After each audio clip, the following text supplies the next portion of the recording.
My grandmother was pragmatic, she was honest, and she was very funny. She once told my mother that if she'd known how her life was going to turn out, there are only two things that she would have done differently. First of all, she would have gotten a nose job. And then she would have insisted that people call her by her real name. Now, I can't really speak to the first, because I always thought she was beautiful. I loved the way she looked. I loved the way she smelled. I loved the way it felt when you hugged her. But I think the name Lady Bird stuck because it was so appropriate. It really captured what was so true and ideal about her, the essence of a lady. There was, I admit, some initial, apparently, confusion in the Washington diplomatic community early on as a young congressional wife, when some of them wanted to know about the existence of a possible Lord Bird. But she was always gracious. I don't think I've ever read an article about my grandmother that didn't actually mention her being gracious, and that's just not one of those words that's thrown around a lot outside of Southern Living magazine. I have two very small examples out of a lifetime of thousands and thousands of incidences. The first, I had two grandmothers, and only one of them was famous.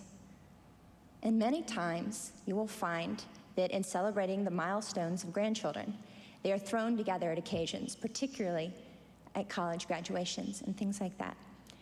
And my grandmother Johnson, without ever being obvious about it, without saying anything, without doing anything you could point your finger at, always made sure that any honor, any courtesy extended, any sign of respect that went to her also went to my grandmother Robb. That was the kind of lady she was.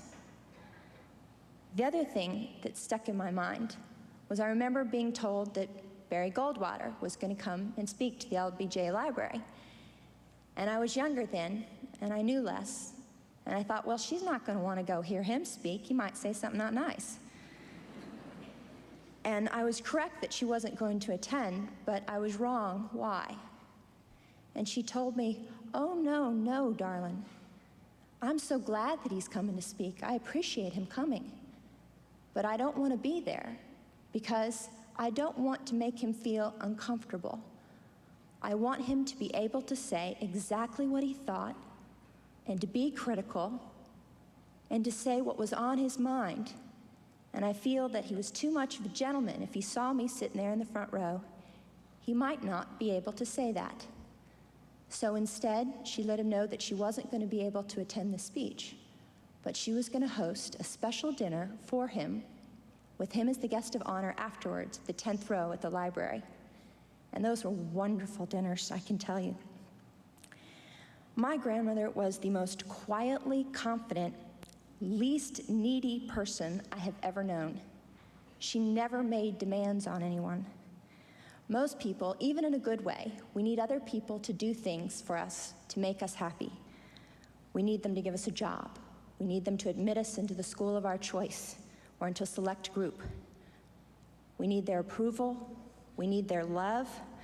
Sometimes we need them to do their God-given duty and hurry up and give us grandchildren.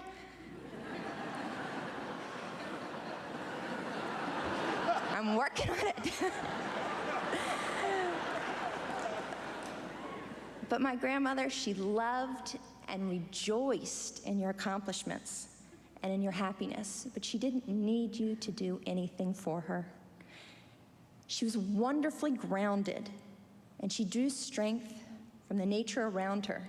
And in fact, I think sometimes the only thing she ever really needed was either a little more rain or a little less rain in the Texas Hill Country.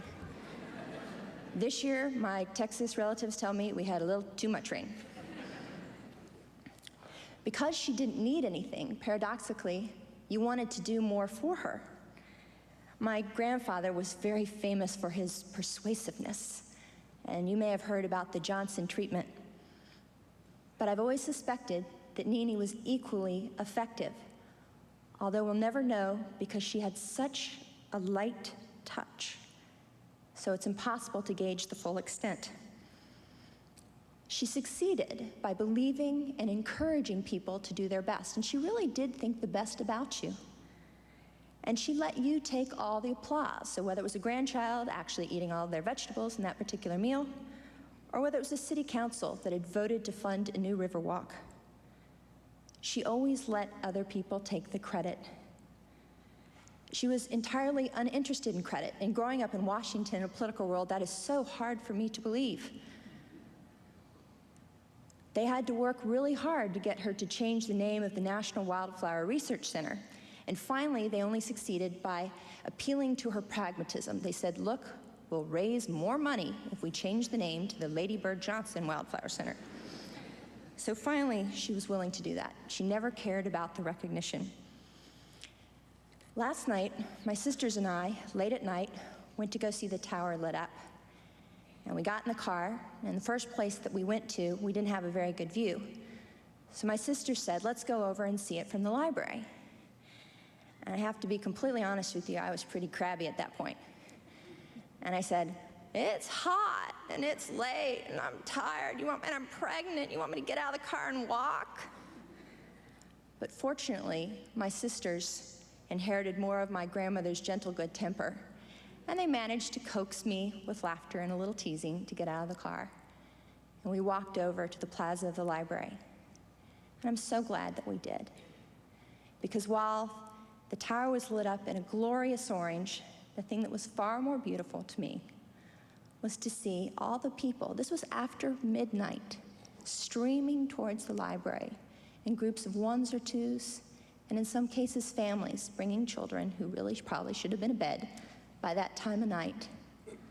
And they were coming to see Lady Bird Johnson one last time. It was the people of Texas coming to say goodbye to a lady.